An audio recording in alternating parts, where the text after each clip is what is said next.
दोस्तों, दिल्ली से करीब 4300 किलोमीटर दूर इथियोपिया में कुछ ऐसा हुआ है जिसे सुनकर हर किसी की आंखें खुली रह गई हैं, क्योंकि 12,000 साल से शांत पड़ा हाइलीगुबी ज्वालामुखी अचानक फट गया है और इसका असर हमारी दिल्ली तक महसूस किया गया है।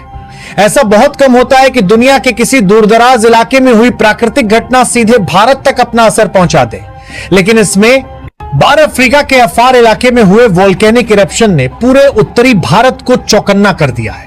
23 नवंबर 2025 को भारत के समय के हिसाब से दोपहर करीब 2 बजे यह ज्वालामुखी फटता है। देखते ही देखते आसमान में राख की एक विशाल चादर बन जाती है जो करीब 14 किलोमीटर ऊंचाई तक चली जाती है। यह ऊंचाई स्ट्रेटोस्फियर कहलाने वाले वायुमंडल के ऊपरी स्तर की है और जब कोई भी राख वहां तक पहुंचती है तो वो सिर्फ नजदीकी इलाकों को नहीं बल्कि हजारों किलोमीटर दूर तक फैल जाती है, क्योंकि वहां चलने वाली हवाएं यानी कि जेट स्ट्रीम काफी तेज होती है और पश्चिम से पूर्व की ओर लगातार बहती रहती है। इसी कारण इथियोपिया से निकलकर यह राख लाल सागर पार करती है, फिर यमन और ओमान की तरफ जाती है। वहां से अरब प्रायद्वीप को पार करते हुए पाकिस्तान के ऊपर से निकलती है और आखिरकार राजस्थान होते हुए दिल्ली के आसमान तक आ पहुंचती है। यह पूरा सफर सिर्फ एक दिन के अंदर पूरा हो जाता है, यानी 23 नवंबर की रात को यह राख समुद्री रास्ते पार कर रही थी और 24 नवंबर की देर रात तक यह दिल्ली की हवा में मौजूद थी। हालांकि यह राख जमीन पर नहीं गिरी है, बल्कि अभी भी वायुमंडल के ऊपरी हिस्से में ही मौजूद है। सैटेलाइट मैप्स जैसे कि टूलूज वैग से ली गई तस्वीरें साफ दिखाती हैं कि यह राख करीब 15,000 फीट से लेकर 45,000 फीट की ऊंचाई के बीच बह रही है।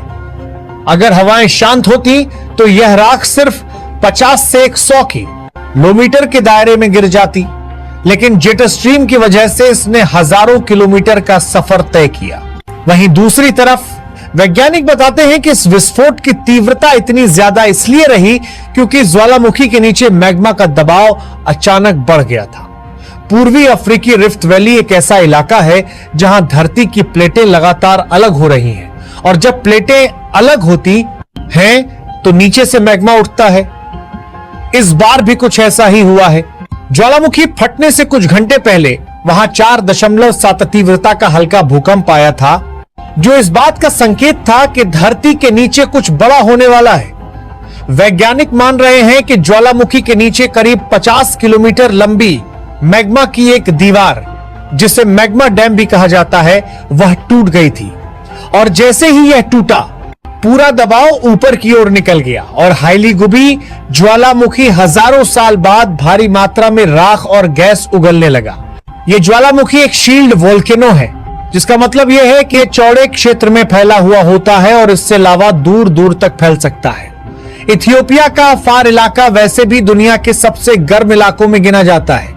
यहां तापमान 50 डिग्री सेल्सियस तक चला जाता है और वैज्ञानिक इसे पृथ्वी का नर्क भी कहते हैं, क्योंकि यहां मैग्मा की गतिविधि जमीन के काफी करीब रहती है। इसीलिए इस क्षेत्र को ज्वालामुखीय गतिविधियों के लिए एक हॉटस्पॉट माना जाता है। अब बात करते हैं कि इस राख में क्या था और इसका असर क्या हो सकता है।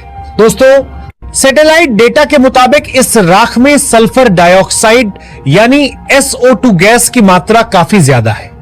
यह गैस तब निकलती है जब ज्वालामुखी के अंदर का तापमान बहुत ज्यादा होता है और दबाव तेजी से बाहर की ओर बढ़ता है। SO2 गैस बादलों में जाकर सल्फेट बनाती है, जो सूरज की किरणों को रोक सकता और कभी कभी मौसम में बदलाव का कारण भी बन सकता है। हालांकि अभी की स्थिति में विशेषज्ञ कह रहे हैं कि मात्रा इतनी ज्यादा नहीं है कि इससे किसी बड़े बदलाव की आशंका हो, लेकिन आगे के दिनों में इस पर लगातार नजर रखनी होगी, क्योंकि अगर ज्वालामुखी दोबारा फटता है तो स्थिति बदल भी सकती है। स्थानीय असर की बात करें तो अफार इलाके के अफेदरा गांव में राख की परत गिर चुकी है। गांव वाले सुरक्षित हैं और किसी की जान जाने जैसी स्थिति नहीं बनी है, लेकिन चरवाहों को चिंता है कि राख की वजह से उनके चारागाह खराब हो जाएंगे। पशुओं के खाने योग्य घास राख से ढक जाएगी और इससे मवेशियों में बीमारियों का खतरा बढ़ सकता है। इसी वजह से प्रशासन वहां राहत सामग्री पहुंचाने और पशुओं के लिए चारे की व्यवस्था करने में जुटा हुआ है। दूसरी ओर अंतरराष्ट्रीय स्तर पर भी इसका प्रभाव देखा जा रहा है, क्योंकि ज्वालामुखी राख हवाई जहाजों के लिए काफी खतरनाक मानी जाती है। राख के कण इंजन के अंदर जाकर उसे नुकसान पहुंचा सकते हैं और कई बार इंजन बंद भी कर सकते हैं। इसी कारण कई देशों में फ्लाइट रूट बदले गए हैं। भारत में भी डीजीसीए ने एडवाइजरी जारी की है। मुंबई, हैदराबाद, कन्नूर और कुछ खाड़ी देशों की उड़ानों को रोकना पड़ा है। दिल्ली और जयपुर के आसमान में भी फ्लाइट मॉनिटरिंग लगातार की जा रही थी। कई फ्लाइटों को डायवर्ट करना पड़ा है, लेकिन अच्छे संकेत ये हैं कि यह राख जमीन की हवा यानी सतह वाले स्तर में नहीं उतरी है। इसीलिए दिल्ली की हवा में जो प्रदूषण है वह इस राख की वजह से नहीं बढ़ा है, बल्कि दिल्ली का जो प्रदूषण है वह अपने स्थानीय कारणों से ही बढ़ा हुआ है। किसानों की पराली का असर, वाहनों और फैक्ट्रियों का धुआं और मौसम की नमी, इन सब की वजह से AQI पहले से ही खराब है। IMD के निदेशक M महापात्रा ने भी कहा है कि यह राख नीचे न ही उतरेगी, इसलिए PM 2.5 या PM 10 के स्तर पर इसका ज्यादा प्रभाव नहीं पड़ेगा। हाँ, आसमान धुंधला दिख सकता है और सूर्य की रोशनी हल्की कम महसूस हो सकती है, लेकिन इससे किसी तरह का नुकसान होने की संभावना नहीं है। लंबे समय में SO2 गैस बारिश के साथ मिलकर एसिड रेन बना सकती है, लेकिन इसकी मात्रा अभी बहुत कम है और खतरा न के बराबर है। वैज्ञानिकों की टीम अब इस घटना का अध्ययन कर रही है, क्योंकि इतने लंबे समय तक शांत रहने के बाद किसी ज्वालामुखी का अचानक एक्टिव होना अपने आप में बहुत बड़ा सवाल है।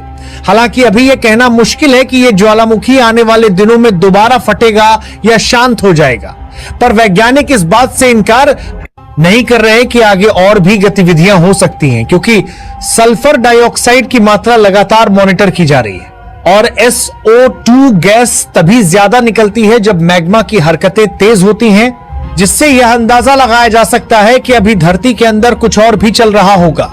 इसी वजह से शोधकर्ता लगातार वहां की जमीन, तापमान, मैग्नेटिक फील्ड के बदलाव, गैसों की मात्रा और भूकंपों की छोटी छोटी हलचल जैसे हर संकेत पर नजर रख रहे हैं, ताकि वे इस पैटर्न को समझ सके और अगली गतिविधि कब हो सकती है इसका अंदाजा लगा सके।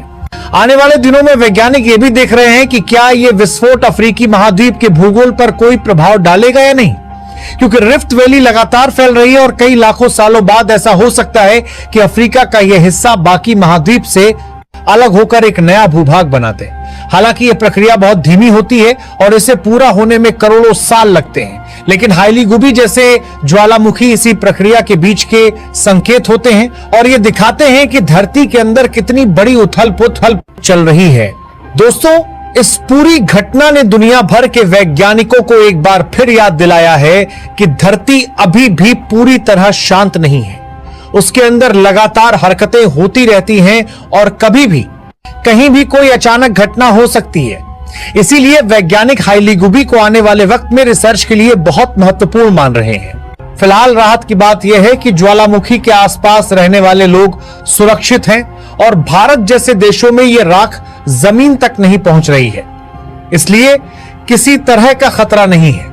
आने वाले दिनों में वैज्ञानिक यह देखेंगे कि क्या हाइलीगुबी शांत होता है या फिर इसमें और भी गतिविधि देखने को मिलती है, क्योंकि अगर SO2 की मात्रा बढ़ती है तो यह संकेत होगा कि अंदर अभी भी उबाल जारी है और किसी भी समय फिर से कोई बड़ी घटना हो सकती है।